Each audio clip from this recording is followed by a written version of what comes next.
మంత్రివర్గంలో చోటు దక్కించకుండా అజారుద్దీన్ కు ఏ శాఖను కేటాయించబోతున్నారు? ఇప్పుడు ఇదే అంశం తెలంగాణలో హాట్ టాపిక్ గా మారింది.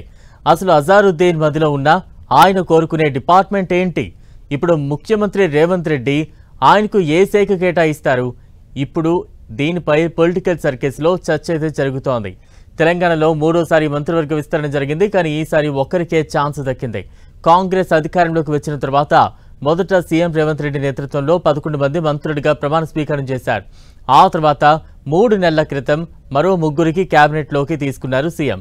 వారిలో వాకిటి శ్రీహరి, వివేక్ వెంకటస్వామి, అడ్లూరి లక్ష్మణ్ ఉన్నారు. తాజాగా నిన్న అజారుద్దీన్ మంత్రిగా ప్రమాణ స్వీకారం చేశారు. దీంతో తెలంగాణ కేబినెట్లో మంత్రుల సంఖ్య 15కు చేరింది. మరో 2 బెర్తులు ఖాళీగా ఉన్నాయి. దీంతో పాటుగా మంత్రి పదవులు ఆశించిన ఎమ్మెల్యే సుదర్శన్ రెడ్డిని ప్రభుత్వ సలహాదారులు నియమించి కేబినెట్ హోదా కల్పించింది సర్కార్. అదేవిధంగా ఎమ్మెల్యే ప్రేమ్ సాగర్ కు సివిల్ సప్లై చైర్మన్ గా నామినేటెడ్ పోస్టును కేటాయించింది. తెలంగాణలో ఇంకా మంత్రి పదవి ఆశిస్తున్న వారు ఉన్నారు. వీరిలో మునుగోడు ఎమ్మెల్యే కోమటిరెడ్డి రాజగోపాల్ రెడ్డి, ఇబ్రహీంపట్నం ఎమ్మెల్యే మల్రెడ్డి రంగారెడ్డిలు ఉన్నారు. మరో ఒకరిద్దరు కూడా లోపల మంత్రి పదవి కోసం ప్రయత్నాలు చేస్తున్నట్లుగా తెలుస్తోంది. ఇదిలా ఉంటే తాజాగా మంత్రి పదవి దక్కించుకున్న అజారుద్దీన్ కు ఏ శాఖ కేటాయిస్తారనేది హాట్ టాపిక్ గా మారిపోయింది.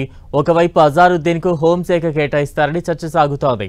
గత ప్రభుత్వం మైనార్టీలకు హోంశాఖ కేటాయించిందని, కాంగ్రెస్ ప్రభుత్వం కూడా హోంశాఖను అజారుద్దీన్ కు కేటాయిస్తోందని ప్రచారం ఉంది.